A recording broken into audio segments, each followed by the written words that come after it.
அன்பிற்கும் பாராட்டிற்கும் உரிய சொல்லின் செல்வர் சுகிசிவம் அவர்களே, கம்மன் கழக செயலாளர் அவர்களே, எனக்கு முன்னாலே பேசிய பேச்சாளர் பெருமக்களே, அன்பிற்கும் பாராட்டிற்கும் உரிய சகோதரர்களே, சகோதரியரே, உங்கள் அனைவரையும் வணங்கி மகிழ்கின்றேன். எனக்கு முன்னாலே பேசிய இலங்கை ஜெயராஜ் அவர்கள் நெஞ்சு நெக்குருகே பேசினார். அதில் என்ன தெரியுமா ஒரு செய்தி? அவர் சம்பாதித்த பணத்தை எல்லாம் அவர் தோள்களிலே நானும் 10 வருஷம் பயணம் செய்தவன், எங்களை போன்ற பேச்சாளர்களுக்கே செலவு செய்தார். கூட்டத்திலே பேசி வாங்கிய கவரை அவருக்கு வீட்டுக்கு கொண்டு போவதில்லை. முதல் நாள் நிகழ்ச்சிக்கு புறப்படுகின்ற பொழுது நானும் பேராசிரியர் சத்யசீலன், ஆவர் ராஜகோபாலன், திருமுறை செல்வர் கணபதி, காந்திபதி அத்தனை பேருக்கும் கண்டோன்மெண்ட்டில் இருக்கின்ற மெயின்காடு ஹோட்டலில் இருக்கின்ற பத்மா ஹோட்டலில் பாசுந்தையும் மசால் தோசையும் வாங்கி கொடுப்பார். முதல் நாள் வாங்கின கவர் செலவாயிடும். அடுத்து நாங்கள் போய் வெளியூரில் போய் பேசிட்டு வரும்போது அவன் கொடுப்பான் இல்லையா, அவரை கொண்டு வந்து ஜங்ஷனில் இருக்கின்ற சங்கர் கஃபேயில் எல்லோருக்கும் காஃபி வாங்கி கொடுத்து வெறுங்கவரோட போவார். அடுத்தது மட்டும் பேசி முடித்த உடனே கேட்பார், உங்கள் கவரில் கொண்டார் எவ்வளோன்னு கேட்பார். அவர் நடுவர், அவருக்கு 100 ரூபா கொடுத்தான்னா எங்களுக்கெல்லாம் 60 ரூபா வச்சுருப்பார். உடனே என்ன செய்வார், எங்கள் 6 பேர் கவரையும் வாங்குவார். அவர் கவரில் இருக்கிற 100 ரூபாயில் எடுத்து என் கவரில் 100, சத்யசீலன் கவரில் 100, ஆவர் ராஜகோபால் கவரு, காந்திபதி காலத்தில் 100 பெருங்கையா போயிச்சார். இதனால் விளைந்தது என்ன தெரியுமா? பேராசிரியர் ராதாகிருஷ்ணன் அவரை மாதிரி கம்பெனி வளர்த்தவள் கிடையாது. நாங்கள் சம்பாதிக்கின்ற காலத்தில் கம்பெனி ஆதரித்த அவர் பொன்மலைப்பட்டியில் தொழிலாளர்கள் கூப்பிட்டு வச்சு எல்லாருக்கும் காஃபி வாங்கி கொடுத்து அப்படி கம்பெனி சொன்னவர். அவர் படிப்பதற்காக அவர் மரித்த பொழுது பிணத்தை எடுக்கிறதுக்கு பணம் இல்லை. புலவர் கீரன் எங்கே இருந்து வந்து ஒரு 1000 ரூபாயை கொடுத்தார். மாதவுக்கு தெரியும். புலவர் கீரன் கொடுத்த அந்த 1000 ரூபாயை தான் அவருடைய இறுதி ஊர்வலம் சென்றது. இதனால் என்ன என்று கேட்டால், பேராசிரியர் ராதாகிருஷ்ணன் அவர்கள் நேஷனல் கல்லூரியில் இருக்கின்ற பொழுது 5.5 கிலோமீட்டர் தூரத்துக்கு சைக்கிள் மிதித்து வருவார். பேராசிரியர் ராதாகிருஷ்ணன் அவர்கள் அவங்க அப்பா பணியாற்றிய சங்கரமடத்தில் பணியாற்றினார். அவங்க அப்பா பணியாற்றிய காரணத்தினால் இவர் போய் அவங்க அப்பா போய் சங்கரமடத்தில் சங்கராச்சாரியாருடைய பாதுகையை வாங்கி கொண்டு வந்து தன் வீட்டிலே வைத்து அவர் பாத பூஜை செய்கிறார். இந்த செய்தி இலங்கை ஜெயராஜுக்கு தெரிந்தவுடன், பேராசிரியர் ராதாகிருஷ்ணன் அவர்கள் காலமானவுடன் அவர் பாதுகையை வாங்கி பறிந்து கொண்டு இலங்கை ஜெயராஜ் அவர்கள் தன் வீட்டிலே வைத்து பூஜை செய்து கொண்டிருக்கார். இப்பேற்பட்ட குருநாதரகன். இதை பேராசிரியர் ராதாகிருஷ்ணன் அவர்கள் புலவர் கீரன் அவர்கள் கொடுத்த 1000 ரூபாயிலே தான் இறுதி மரியாதை என்பதை நயவரை நம்பி ஜெகத்கிருஷ்ணனிடத்தில் சொன்னேன். அப்படி அண்ணன்னாரு. அதை கேட்டுட்டு டாக்டர் அவ்வை நடராஜன் அவர்கள் மரித்த பொழுது இந்த நாட்டில் முதலமைச்சரை தவிர வேறு யாருக்கும் இராணுவ மரியாதை கிடையாது. மந்திரி காலமானதை கூட போய் அடக்கம் பண்ண வேண்டியதான், கார்ட் ஆஃப் ஆனர் கிடையாது. முதலில் டாக்டர் அவ்வை நடராஜன் அவர்கள் மரித்த பொழுது டாக்டர் அவ்வை நடராஜன் அவர்கள் அரசிடத்தில் சொல்லி இராணுவ மரியாதைக்கு ஏற்பாடு செய்தார். அது மட்டுமல்ல, யாராவது காலமானால் முதல் வண்டியில் பாடி போவான், அடுத்த வண்டியில் சொந்தக்காரெல்லாம் போவான். தமிழ்நாட்டில் 2 நிகழ்ச்சிகள். முதலில் எம்ஏ சிதம்பரம் செட்டியார், ஏசி முத்தியா செட்டியாருடைய தகப்பனார், அவர் காலமான பொழுது அவர் வந்து அவருடைய ஏஜெண்ட், பிஏன்னு சொல்கிறது இல்லை, செட்டிநாட்டில் ஏஜென்ட் தான் சொல்லுவாங்க. கண்ணகி சரிதானா? அந்த ஏஜென்ட் காலமான பொழுதே பவளக்கார தெருவிலிருந்து திருவொட்டூர் வரைக்கும் தோள் போட்டார். அது போன்று டாக்டர் ஔவை நடராஜன் அவர்கள் மரித்த பொழுது நயவரை நம்பி ஜெகத்ரட்சன் அவர்கள் அண்ணா நகரில் இருந்து மயானம் வரையிலே தோள் போட்டு தூக்கி கொண்டு போனார். ஔவை நடராஜனை தன்னுடைய தாயாகவும் தந்தையாகவும் நினைத்தவர். இங்கே சோசோமி சுந்தரம் அவர்கள் பேசுகின்றபடி சொன்னார்கள், பொன்மனச்செம்மல் எம்ஜிஆர் அவர்கள் வாரியார் அவர்கள் எம்ஜிஆரை சந்தித்தார்கள் என்றார். இதற்கு காரணம் யார் தெரியுமா? அண்ணன் ஜெகதீசனுக்கு தெரியும், தியாகராஜனுக்கு தெரியும். எம்ஜிஆர் அவர்களுக்கு பொன்மனச்செம்மலுக்கு டாக்டர் பட்டம் கொடுத்தவுடன் டாக்டர் ஔவை அவர்கள் உத்திரமேரூர் எம்பியாக இருக்கின்ற டாக்டர் ஜெகத்ரட்சனை குறிப்பிட்டு நீ அவருக்கு ஒரு பாராட்டு கூட்டம் நடத்தினார். இதே காலையிலே தான், இந்த கூடத்தில் தான் ஒரு பாராட்டு. உத்திரமேரூர் எம்பி அவரிடத்தில் பணம் செலவு பலவு கிடையாது. அப்போ டாக்டர் ஜெயத்ரட்சன் மிக நெருக்கடியான கட்டத்தில் விழாவை ஏற்படுத்தினார். அப்பொழுது பொன்மனச்செம்மலை எவ்வாறு இந்த விழாவுக்கு கூப்பிடுவது என்று யோசித்த பொழுது டாக்டர் ஔவை நடராஜன் சொன்னார், சௌந்தரம் கைலாசன் வீட்டுக்கு எங்களை அழைச்சிட்டு போனார். யாருக்கும் தெரியாத செய்தி, அதனால் சொல்றேன். சௌந்தரம்மா வீட்டுக்கு அழைச்சிட்டு போய் சௌந்தரம்மாவை எம்ஜிஆர் வீட்டுக்கு அனுப்பிச்சு வாரியார் கூட அனுப்பிச்சு நீங்கள் இந்த விழாவுக்கு வாங்கணும்னு கூப்பிட சொல்லணும். டாக்டர் ஔவை நடராஜன் போட்டு கொடுத்த ஸ்கெட்சு டாக்டர் சௌந்தரம்மாவை அழைத்து கொண்டு போய் பொன்மனச்செம்மல் எம்ஜிஆர் அவர்களை அழைத்து கொண்டு வாழும். ஆனால் பொன்மனச்செம்மல் என்ன சொன்னார் என்று கேட்டால், நான் இந்த விழாவுக்கு வரமாட்டேன், எனக்கு நடக்கிற பாராட்டு கூட்டம். அந்த நிகழ்ச்சியை அப்படியே டேப் பண்ணி எனக்கு அனுப்பிச்சு நான் போட்டு கேட்டுட்டேன். எனவே டாக்டர் ஔவை டாக்டர் ராதாகிருஷ்ணன் அவர்களுக்கு நேர்ந்த இந்த நிதியை கேட்டவுடன் டாக்டர் ஔவை நடராஜன் முதலில் தமிழ்நாட்டிலே ஒரு தமிழ் புலவனுக்கு இராணுவ மரியாதையோடு அடக்கம் செய்ய ஏற்பாடு செய்தது நயவரை நம்பி டாக்டர் ஜெகத்ரட்சன். அவர் இல்லை என்றால் நடக்காது. அப்படிப்பட்ட ஒரு சொன்னார். திருநூத்தலாம் சொல்றேன். அடுத்து டாக்டர் ஔவை எப்படிப்பட்டவர் தெரியுமா? இன்னொரு நாள் அருள் கோபித்துக் கொள்ள வேணாம். இன்னைக்கு கம்பன் அடிப்படை பற்றி பேசுகின்ற பொழுது அந்த பேத்தி வந்திருக்கு, கண்ணகி வந்திருக்கு. பேராசிரியர் ராதாகிருஷ்ணனை பற்றி பேசுகின்ற பொழுது மாது வந்திருக்கான். அதே போன்று டாக்டர் ஔவை அவர்களை பேசுகின்ற பொழுது தம்பி அருள் டாக்டர் அருள் அவர்கள் இந்த நிகழ்ச்சிக்கு வந்திருக்கிறார்கள். எப்படிப்பட்ட ஒரு டாக்டர் ஔவை அவர்கள்?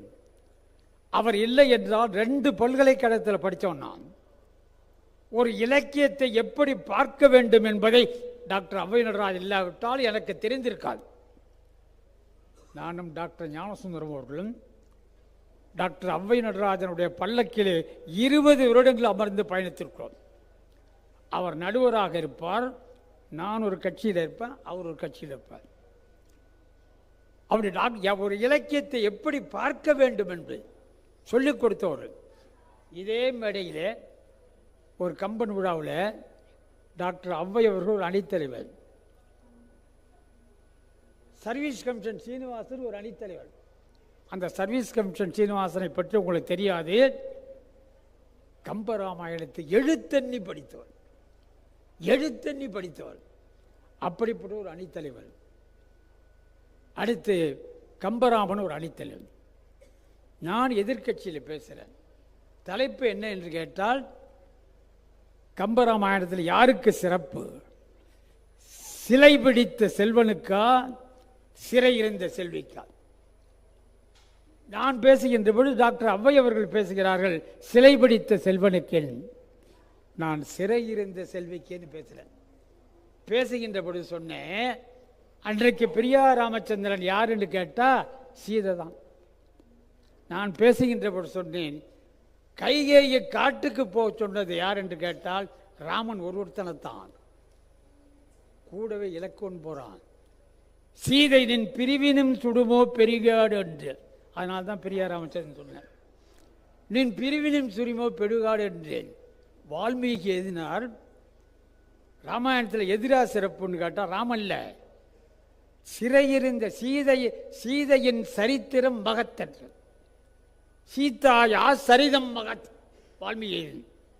நான் சொல்லிட்டு சொன்னேன், அன்னைக்கு கைகேயி அனுப்பது ராமனை மட்டும்தான். கூடவே போறேன்னு சீதையும் புறப்பட்டால அந்த சீதாயா சரிதம் மகத் அதான் பெருசுன்னு. பின்னால் நான் ஒரு கடைக்குட்டி பேச்சாளர் டாக்டர் அவ்வை பேச வந்தார். அவர் சொன்னார், தம்பி ராஜகோபால் அப்படி பேசினார், சீதை காட்டுக்கு புறப்பட்டது பெரிய விஷயம் இல்லையா? அயோத்தியில் இருந்த 3 மாமியார், ஒன்று கோசல, கைகேயி, சுமித்திரை. இந்த 3 மாமியார்கிட்ட வாழறதை விட காட்டுக்கு போகிறது பெட்டர்னு புறப்பட்டேன்டார். இதை பேசி முடிச்சுட்டு உடனே டாக்டர் கருணானந்தன் ஒரு கவிஞர் எங்களெல்லாம் அழைச்சிட்டு கலைஞர் வீட்டுக்கு போகிறாரு. கலைஞரை என்னையா பேசுனீங்கன்னாரு. இந்த மாதிரி சிலை பிடித்த செல்வனா சிறை இருந்த செல்வியா, நீ என்னையா செல்ஃபி கொடுத்தேன்னு. நீ என்னையா பேசினாரு? இந்த மாதிரி நான் வந்து ராமபுராணை பற்றி பேசுகிறேன். என்னையா தீர்ப்பு கொடுத்தேன், என்ன எப்படி பேசினேன்னாரு. சீதை காட்டுக்கு போகிறது பெரிய விஷயம் இல்லைங்க, நாட்டில் இருந்தால் 3 மாமியார், இந்த 3 மாமியார் கூட வாடுறதை விட காட்டுக்கு போகிறது பெட்டர்னு புறப்பட்டாருந்தாரு. உடனே கலைஞர் கேட்டார், ஆமையா நீ உன் வீட்டில் எப்படியா சமாதிக்கலையா? உன் மாமியாருக்கும் உன் அம்மாவுக்கும் மனைவிக்கும் சண்டை வரும்போது என்ன பண்ணுவேன்றாரு. அவை சொன்னார், சாயந்தரம் மாலை 6 மணி வரைக்கும் நான் அம்மா கட்சி, 6 மணிக்கு மேலே மனைவி கட்சினார். 6 மணிக்கு முன்னாடி என்ன அம்மா சொல்கிறாலும் அதான் கேட்பேன், 6 மணிக்கு மேலே மனைவி கட்சினார். அப்புறம் இப்படி இருக்கான்னு கேட்டார். முதல்ல எங்கள் அம்மா வீட்டுக்கு வர்றாங்க. அப்போ தாரா என்ன பண்ணுறாரு கேட்டால், ஒரு மனைவி ஒரு கால் மேலே இன்னொரு காலை போட்டு உட்காந்துட்டாங்க. எங்கள் அம்மா பார்த்துட்டு, என்னடா அது, எனக்கு நேராக மருமவ ஒரு கால் மேலே இன்னொரு கால் போட்டு உட்காந்துருக்காரு. அவ்வை சொன்னார், அம்மா அவ கால் மேலே அவ காலை போட்டு உட்காந்துருக்காள், ஓன் மேலேயும் என் மேலேயும் பட்டாலும் நம்ம கோச்சுக்கணும்னாரு. அதை சொல்லிட்டு சொன்னார், அன்னைக்கு எங்கள் அம்மா வீட்டை விட்டு போனவங்க தான் இன்னைக்கு வரைக்கும் வரல எல்லாரும். இப்படி தான் சமாளித்தேன். அடுத்து அவ்வை சிந்திக்கின்ற சிந்தனை இருக்கு இல்லையா, ராமாயணம் எப்படிப்பட்டதுன்னு இலங்கைக்கு யார் போனாலும் ஒரு கேள்வி வைப்பாங்க, நூரேலியா பார்த்துருக்கீங்களான்னு. அது நுவரேலியான்னு பேர். அது சொல்லுகின்ற பொழுது நூரேலியாம்பாங்க. நூரேலியா பார்த்துருக்காங்க. நூரேலியான்னா என்னன்னு கேட்டால், அனுமன் வச்ச நெருப்பு இருக்குல்ல, அது வச்சதுனால எல்லாரும் கேட்பாங்க, இலங்கையில் இருக்கவங்களாம், அனுமன் நெருப்பு வச்சுட்டானே முழுவதும் வெந்து போச்சா இன்னும் அனல் இருக்கா, வெந்து போச்சா இன்னும் அனல் இருக்கான்னு கேட்கறது தான் நூரேலியா. ஆனால் யார் இலங்கைக்கு போனாலும் நூரேலியா பார்த்துருக்கியாம்பாங்க. நானும் டாக்டர் அவ்வை அவர்கள் நூரேலியாவுக்கு போனோம். ஒரே நாள் தான் இருக்கும், ஒரே நாள் ஒடியாந்துட்டோம். 3 நாள் சொற்பொழி போடணும். கல்கி போகிறாரு, போயிருக்காரு எங்களுக்கு முன்னாடி. கல்கி போன உடனே எல்லாம் நுண்ணுரையிலும் ஒன்றும் கிடையாது, எல்லாரும் பார்த்தியான்னு கேட்போம். ஒன்று என்னடா உச்ச மலை.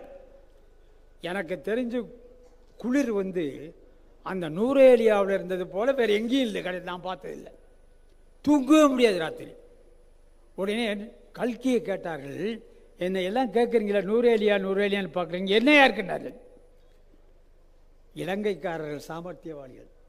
அவர் சொன்னார்கள், நூரேலியா பார்க்காமலேயே பாராட்டப்பட வேண்டிய இடம். அப்போ கல்கி எழுதுகிறார், நூரேலியா பார்க்காமலேயே பாராட்டப்பட வேண்டிய இடம் என்று சொன்னால், கம்பன் படிக்காமலேயே பாராட்டப்பட வேண்டிய கவிஞன். கம்பன் படிக்காமலே பாராட்டப்பட வேண்டிய கவிஞன். அந்த மாதிரி ஒரு இலக்கியத்தை பார்க்கின்ற பார்வை இருக்கிறதே, அது டாக்டர் அவ்வை அவர்கள் தவிர 2 பல்கலைக்கழகத்தில் படித்தோம். நான் ஒரு இலக்கியத்தை எப்படி பார்க்க வேண்டும் என்பதை 2 பல்கலைக்கழகத்தில் இந்த பேராசிரியர் எனக்கு சொல்லிக் கொடுத்ததில்லை, டாக்டர் அவ்வை சொல்லிக் கொடுத்தார். அண்ணன் தியாகன் அண்ணனுக்கு அனைவருக்கும், ஜெகதீசன் அனைவருக்கும் 4000 திவ்ய பிரபந்தம் வெளியிட்டு விழா மயிலாப்பூரில் இருக்கின்ற என்ன மண்டபமோ அது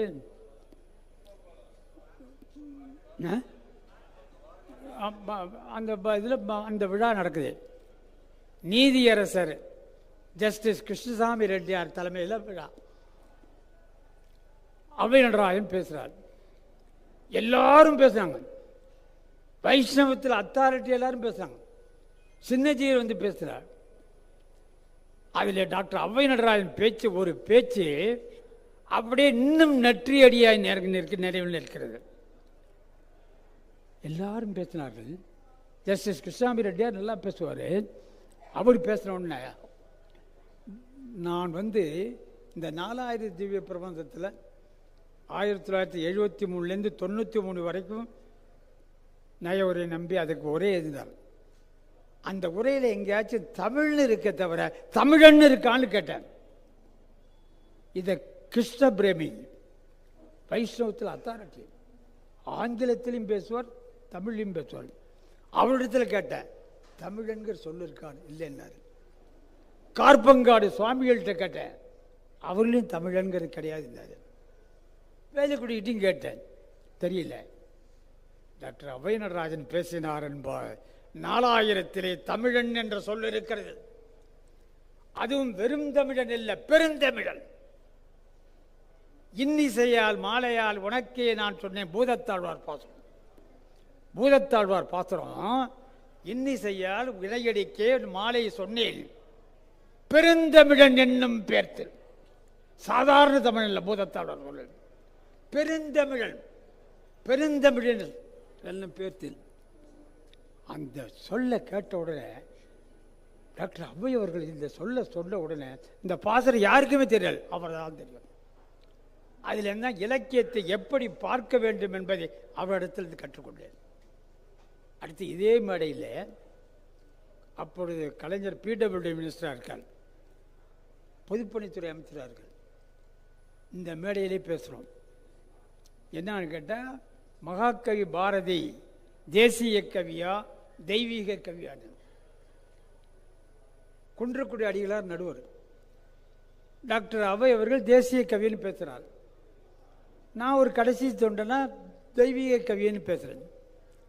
அப்போ சொன்னேன், காணி நிலம் வேண்டும் பராசக்தி, காணி நிலம் வேண்டும், இந்த காணி நிலத்திடையே ஒரு மாளிகை கட்டித்தர வேண்டும் அப்படின்னு பாரதி பாடினா பராசக்தி இடத்துல கேட்டாரே தவிர மாவட்ட கலெக்டரை போய் கேட்டார், தாசில்தார்ஜியை கேட்டார், ரெவன்யூ இன்ஸ்பெக்டரை கேட்டார், பராசக்தி இடத்தில் கேட்டார்.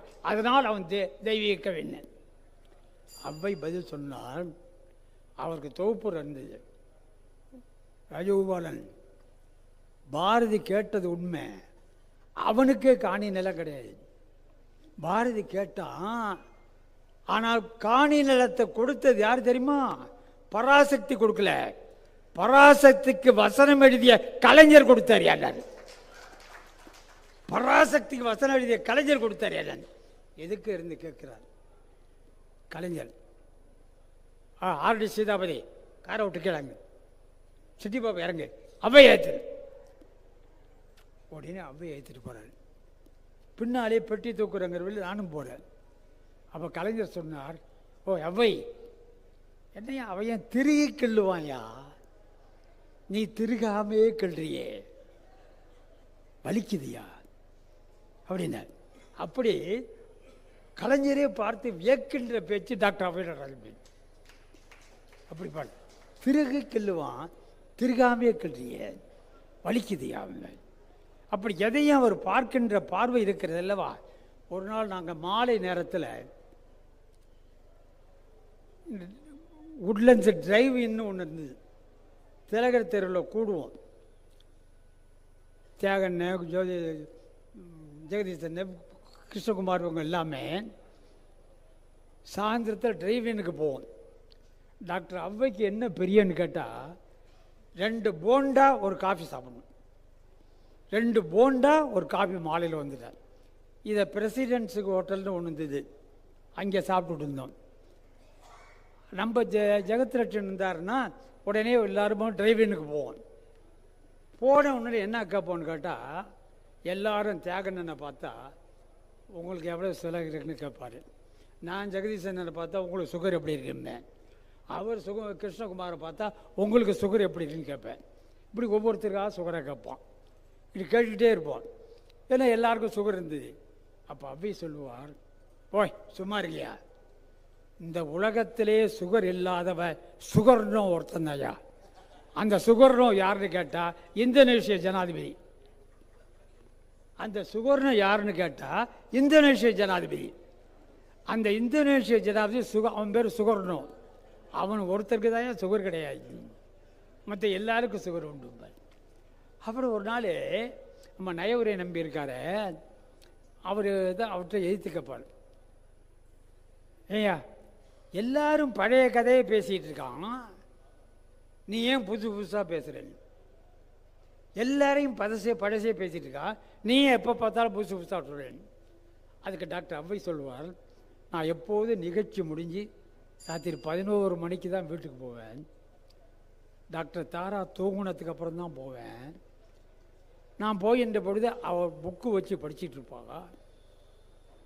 அது என்ன புக்குன்னு கேட்டால் இங்கிலீஷ் புக்கு. சாமர்செட் மாம் எழுதிய சம்மிங் அப்னு ஒரு புக்கு, நீங்கள் கிடைச்சா படித்து பாருங்கள். டாக்டர் சாமர்செட் மாமன் ரேலா மாதிரி ஒரு டாக்டர், எம்பிபிஎஸ் டாக்டர், அவன் எழுதிய புக்கு சம்மிங் அப். தாரா அந்த சம்மிங் அப் படிச்சுட்டு இருப்பா, நான் கம்பராமாயணம் படிச்சுட்டு இருப்பேன். ராத்திரியில் என் மேலே கோவம் வந்து தாரா தான் கையில் இருக்க புக் எடுத்து என் மேலே விட்டறிவா, நான் என் கையில் இருக்கிற புக் எடுத்து அவன் மேலே விட்டறிவேன். அப்போ எனக்கு புது புக்காக கிடைக்கும், தாராவுக்கு பழைய புக்கு தான் கிடைக்கும். எனக்கு சம்மிங் அப்பு கிடைக்கும். நான் புதுசாக தந்தது காரணம் என்ன கேட்டால் என் மனைவி விட்டேறி புக்கு. இப்படி எதையும் புதிதாக சிந்திக்கக்கூடிய என்ற காரணத்தினால் நான் பேச ஆரம்பித்தேன்னே பல பேர் எழுந்து போட்டாங்க. இனிமேல் நான் அவையில் இருக்கிற பொழுது என் பேச்ச முடிக்கணும். அதனால் காசிமுத்து மாணிக்கம் வரைக்கும் கேட்டிருந்த அத்தனை பேருக்கு நன்றி, வணக்கம்.